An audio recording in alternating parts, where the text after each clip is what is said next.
Well, President Trump's visit to Qatar follows his decision to accept what he has called a free, very expensive aeroplane from Qatar's royal family. It has been criticised by Democrats in the United States and even some Republicans as well, who say there is no such thing as a free plane and it will cost taxpayers hundreds of thousands of dollars to refit it. So let's talk a bit about that controversy and also what Donald Trump's trying to do in the Middle East with Naomi Lim, who's White House reporter for the Washington Examiner. Thank you very much indeed for being with us once again. What would tell us a bit more about this row over the plane, what it's all about and what have people been saying?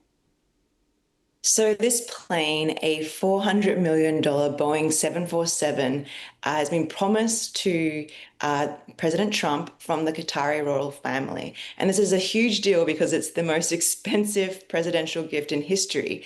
And what Democrats, and as you rightly mentioned, some Republicans are concerned about is that nothing in this world comes for free. And so there are already complaints about the way that Trump is conducting diplomacy, particularly in the Middle East, because there are so many intricacies surrounding his personal finances and his company, the Trump Organization that is now currently run by his sons, how they're all interconnected. And this is just one more piece in that puzzle. Now, in his defense, what Trump actually says in his defense is that, it's going to be a temporary fix. The problem domestically is that Boeing promised him a plane that won't be ready now until 2027. And he wants something that he can fly around the world in right now. And so he's saying that it's a temporary Air Force One, but as you said, it would have to be retrofitted with all of the gadgets to be swept for potential bugs and things like that. And then it would be donated to his presidential library. So he's saying it's not technically a gift to him, it's technically a gift to the Defense Department and the US people before that it goes to the presidential library, which, he says he won't use. But, that could change in the future. And so this is the big thing as he touches down in Qatar today. And arguably, it's something that's overshadowed this trip that's been really important to him as his first major foreign foray other than the Pope's funeral last month.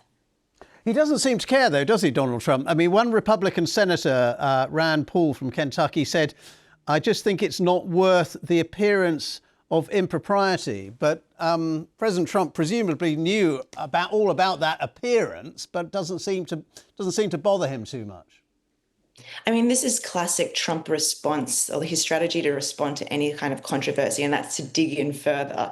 We saw him posting into the wee hours local time about defending this choice, which the Qataris actually say is still up in the air. They sort of said it's still under consideration.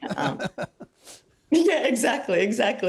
And he was sort of saying, I would be stupid not to accept this deal. And it's very similar to how he defended his lack of releasing his tax reforms or his taxes,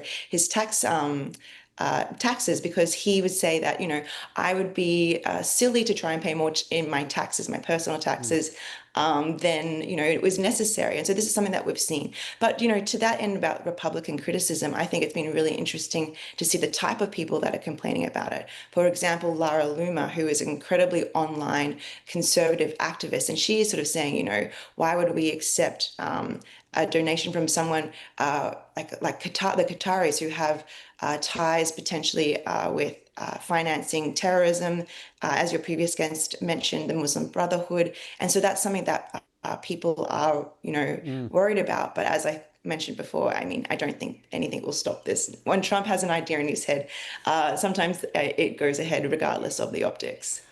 What about the optics, since you mentioned them, of this whole visit to the Gulf states? He's been in Saudi Arabia, he's now in Qatar, as we've mentioned. How do you assess the significance of this visit, and what is Donald Trump trying to achieve, do you think, with this trip? Well, what I thought was really interesting is that his first presidential trip, when he was first elected president 8 years ago, was to the same region. And so I think that it really sort of emphasizes the importance of the region to him, as you sort of said, politically, diplomatically, as well as sort of business commercially. And I think this is a way to do that, particularly after President Joe Biden's administration made the point to prioritize the Middle East in favor of Asia. And so I think that's something that is being made of here. Something that he's said one of his aims is to come home with $1 trillion worth of investment.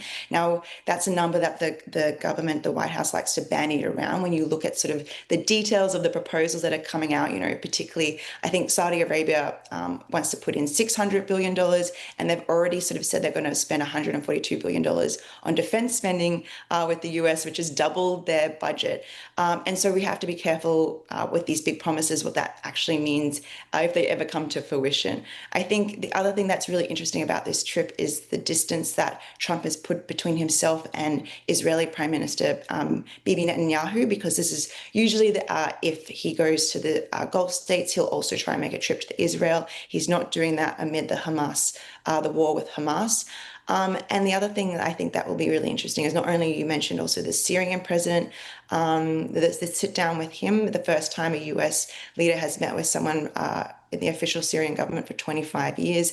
Also was most recently on the US terrorism watch list. So that was a big thing. And the other thing that I'm watching is sort of developments with all the other negotiations that are going around in this region. For example, there were the fourth round of talks about a new Iran nuclear deal in Oman, as well as Thursday's meeting in Qatar with potentially the Russian President Vladimir Putin and the Ukrainian President Vladimir Zelensky. And so I think those are the things that are the things to watch on this 4-day trip.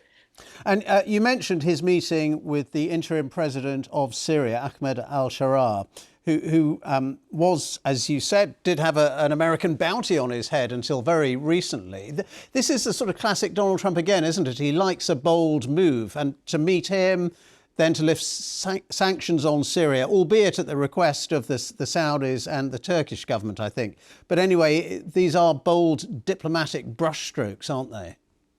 Yeah, and I do think it was sort of a way to undercut this idea that, I mean, I wrote a story earlier this week saying, there's more of an emphasis on business deals rather than diplomacy. And this is a point or a development that counters that.